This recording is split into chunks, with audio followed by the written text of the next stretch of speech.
Guys, if you just bought your phone or you're thinking about buying your phone from someone and they tell you it's new and you want to find out if it's been reconditioned or refurbished, it's a quick way to do it, okay? This is for the Samsung phone. So the first step is you go to the dial pad and dial pound 786 pound. And you're gonna see the RTN and click on view.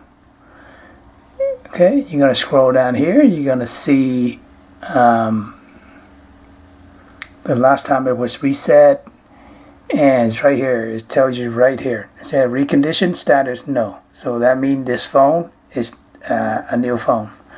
It's not a refurbished or a reconditioned status. Okay. So that's an easy way to find out if your phone is reconditioned or refurbished. So thanks so much for watching, and please subscribe for more videos. Thank you. Bye-bye.